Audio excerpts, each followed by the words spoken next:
ఎంతో టేస్టీగా ఉండే మటన్ కర్రీ ఎంతో సింపుల్గా చేసుకోవచ్చండి. చూడండి, దీనికోసం అయితే నేను ఒక గిన్నె పెట్టుకున్నాను. దాంట్లో కొంచెం ఆయిల్ అయితే వేసుకున్నాను. ఆయిల్ వేడయ్యాక ఉల్లిపాయ ముక్కలు అయితే సన్నగా తరిగినవి వేసుకున్నాను. అవి కొద్దిగా వేగిన తర్వాత కొంచెం పచ్చిమిరపకాయలు, అది కూడా కొంచెం వేగిపోయిన తర్వాత అల్లం చిన్నులపాయ పేస్ట్ అయితే వేసుకున్నాను.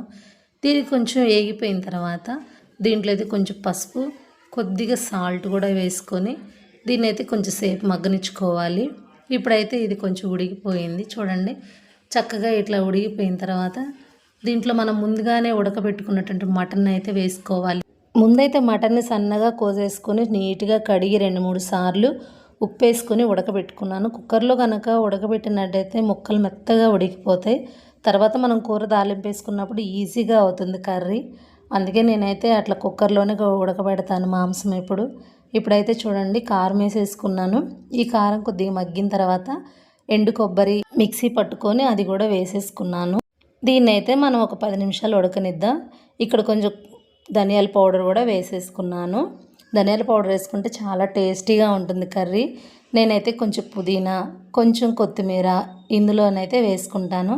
ఇప్పుడు అదైతే సన్నగా తరిగేసేసుకొని నేనైతే కూరలోనైతే వేసేసుకుంటాను. చూడండి, ఇక్కడైతే కొత్తిమీర, పుదీనా కట్ చేసుకొని వేసుకున్నాను. కర్రీలో వేసుకుంటే చాలా టేస్టీగా ఉంటుంది. మటన్లో పుదీనా వేస్తే బాగుంటుంది, అందుకే నేను పుదీనా వేస్తాను కొంచెం. ఇక్కడైతే నేను వేసుకున్నాను. కర్రీ కొంచెం ఇక్కడ చారుగా ఉంది కదా, మనకి ఇట్లా చారుగా కావాలంటే ఇలానైనా ఉంచుకోవచ్చు. లేదు దగ్గరగా కావాలనుకుంటే ఇంకొంచెం సేపు మగ్గనిచ్చుకుంటే కూర అయితే దగ్గరగా అయిపోతుంది. నాకైతే ఈరోజు గ్రేవీగా వండుకోవాలని నేనైతే గ్రేవీగానే చేసుకున్నాను. దీన్ని అయితే ఒక 10 నిమిషాల పాటు సిమ్లో పెట్టి ఉడకబెట్టుకున్నట్టయితే చాలా టేస్టీగా ఉంటుంది కర్రీ. ఇట్లా మటన్ కర్రీ చారుగా కనుక ఉన్నట్టయితే రాగి సంగటి చేసుకున్నా, చపాతీలు చేసుకున్నా ఆ కాంబినేషన్లోకి అయితే ఇలా చారుగా పెట్టుకొని తింటే చాలా బాగుంటుంది. మటన్ కర్రీ నేనైతే స్పైసెస్ చాలా తక్కువగా వేస్తాను, మసాలాలు కూడా చాలా తక్కువ వేసి చేసుకుంటాను. అలానే బాగుంటుంది, ఎందుకంటే పిల్లలు తినాలి కదా, చిన్న పిల్లలు ఎక్కువ స్పైసెస్ వేస్తే తినరని చెప్పి నేనైతే మసాలాలు కొంచెం తక్కువగానే వేసి ఈ మటన్ కర్రీ అయితే నేనైతే పులావ్లోకి చేస్తున్నాను. పులావ్లోకి మటన్ కర్రీ బాగుంటుంది. నేనైతే ఎప్పుడు నాన్ వెజ్ వండినా అల్లం చిన్నులపాయ పేస్ట్ ఫ్రెష్గా పట్టుకొనే వేస్తాను. అట్లా వేస్తేనే నాకు ఎందుకో నచ్చుతుంది. అప్పటికప్పుడు మిక్సీ పట్టుకొని మసాలా వేస్తేనే నాకు బాగుంటుంది.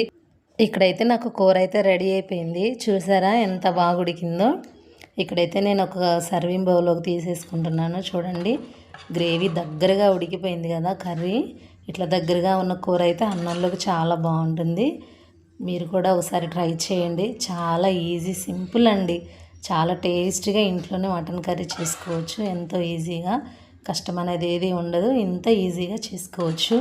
మీరైతే మాత్రం నా ఛానల్ని సపోర్ట్ చేయండి, లైక్ చేయండి, షేర్ చేయండి, సబ్స్క్రైబ్ చేయండి.